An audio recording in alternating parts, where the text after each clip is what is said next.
I can't even believe it. It's already October. Last favorites video, I was talking about how August flew by, but September really flew by. Hang on, my cat wants to go outside. Go ahead.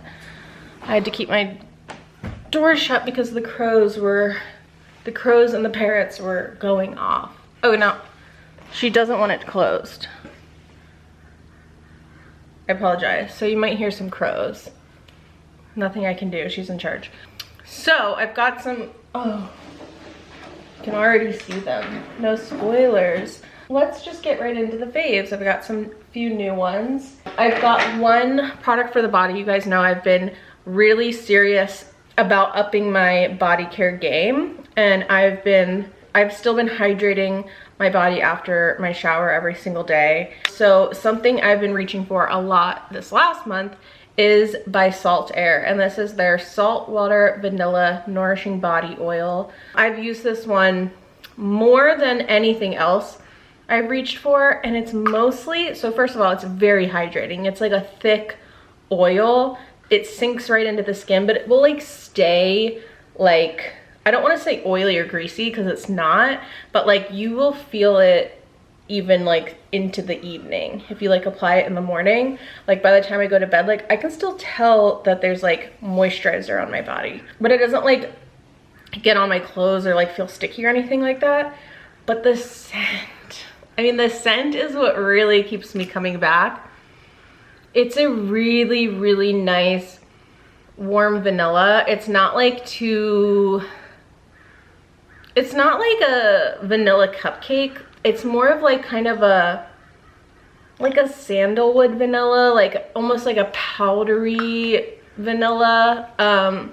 It's very soft, it's very nice. I love layering this with Tejota, which was the fragrance that was in my last favorites video. I don't have a new fragrance fave this month because I'm still on my Tejota kick. But these two together, yeah. Okay, I've got two makeup products. First one being the Mercier Caviar Stick in Wild Rose. This is like a pearly champagne pink color. I've been wearing this one a lot. It's really subtle. I don't like to do a ton of eyeshadow. I like to keep it kind of natural, but I do like to have a little bit of something on my lids, and this is something I've been reaching for so much. I feel like it looks really nice with blue eyes. Okay, now we've got a helicopter. Maybe, I'm sorry, but I've got to shut the door, even though she's like stalking me behind me. Like, why can't I shut it? Yeah, I really like this. They're so easy to use. They stay on amazingly. They don't crease. But then this is the shade I've been reaching for a lot. The next makeup product is by Revlon. This lipstick in the shade Bare It All. Now, I know some of these shades are iconic and famous, and they've been around since forever and were really popular in like the 80s and the 90s. I don't know if this one was, to be honest. Maybe you can let me know. However, it's famous in my house because it is in fact my perfect nude. So let me show you this. Hello? First of all, it's the most gorgeous. Why would you ever spend money on a lipstick when Revlon is right here, and it's literally the most gorgeous texture lipstick you've ever felt in your life? Look at this shade. I'm not wearing it today, but perfect nude. This is exactly the kind of nude I'm always searching for. It is not too brown, it is not too pink, it is not too pale. Like, it is literally perfect. Another lip product is by Violette FR. Oh my god, can you see the light like kind of shining through, so you can see how much I've used? It's down to here. This is their Balm Amour. They came out with this like a couple months ago, I believe. It's a lip treatment, and I know a lot of brands are doing lip treatments now that are kind of like a hybrid between like a lip mask and like a thick gloss, and that's kind of what this is, where it is really hydrating and nourishing, and I'll wear it to bed a lot, or I'll wear it as like a lip gloss. And I like that it's like hydrating my lips, but it also looks really cute. It doesn't have any fragrance, which I love. I kind of don't like when a lip balm has a lot of fragrance.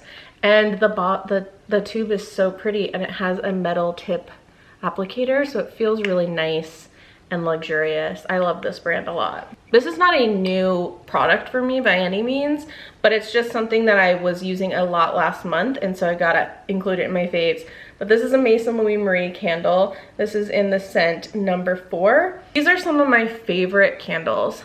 The reason being, I love a luxury candle. Now, I'm not opposed to getting a nice Target candle every now and again. Look, they have nice candles, but I'm just saying, like, there's a difference. There's a difference in quality, there's a difference in scent and fragrance. However, luxury candles, while they're nice and they make really good gifts, they're not really practical to purchase over and over, and I don't really like to light them that much because they're expensive. This is such a good mid-price point candle that smells and burns like a luxury candle, but that doesn't have a luxury price tag.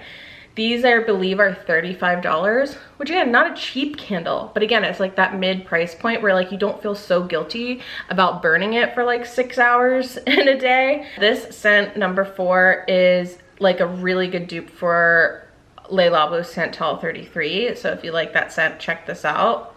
But my absolute favorite, which I don't have right now and I do miss, is number 10, Aboukir. If you like spicy, woody scents, that one is so, so good. Okay, here's like a bit of an odd favorite, but like I love them so much, I really do have to include these, and that's my TJ Maxx lemon candies. These, they don't even have a name. Like, wait, Perle, I don't know.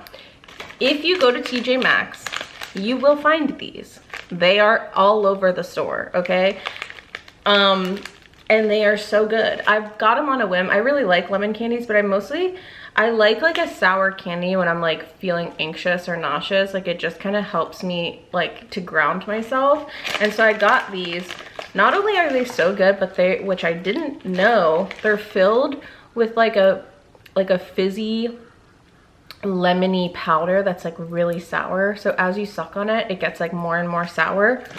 They are so good, and I swear, whenever I'm feeling anxious or nauseous, this, like, it knocks it right out. So my next fave is too big for me to bring in here, but it is my bedding. Piglet in Bed sent me some of their bedding last month, and oh my god, I cannot tell you how amazing it is. Now, I've had my eye on Piglet in Bed bedding for some time now because it's looks absolutely gorgeous. I love the gingham, I love the colors. Like, I've just been lusting after them, but I didn't know anything about it. I've never tried their sheets, I've never felt them in person, nothing. I just wanted them strictly based on aesthetics. So when they sent them to me, not only they're stunning to look at, but having slept in them for the last month, oh my god. And we've since, because we've had them a month, we've since washed them like 4 times, and still so soft, holding up amazing. I truly look forward to getting in them every single night. It feels like I'm in a hotel room, so love those. Okay, the rest of my products are not physical. So the next one being The Summer I Turned Pretty. I feel like I don't need to say much about that. It really took over my brain for the month of September, especially towards the end, especially that last episode. I thought it was like a stupid, corny show. Like, of course I'm hooked, I'm watching it every week, whatever. And it is a stupid, corny show, but why do they know exactly how to make good TV? Okay, I loved it. After I finished the finale, I then went back and binge watched the whole series again. And then I listened to the audiobook of the first book. And that's not one of my favorites, because I'll tell you that book, like, reading that book, I'm like, why did they make this a series? The series is good, I loved it. But I couldn't imagine reading that book and being like, yeah, we need to do this again. Because it wasn't good. I didn't find it good. Anyway, I'm still obsessed with The Summer I Turned Pretty. I love it. Of course, I'm Team Conrad. Are you kidding? Imagine being Team Jeremiah. I'm just kind of like, that's a gay man. And it's like, I know his character's bi or whatever the hell. No, I'm just saying, like, that's a gay man. Like, that is, like, I just, Which brings me to my next fave, the Quinn app. I don't know how much I can say. If you know, you know.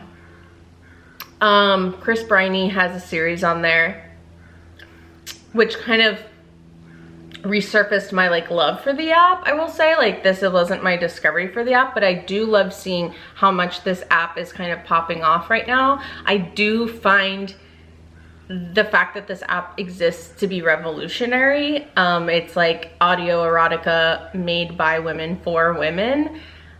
I just think like women need their place in the industry, you know what I mean? And they're getting all of these like celebrities, they're starting to get like celebrities to do series on it. I love seeing this happen. It feels very positive, it feels very good.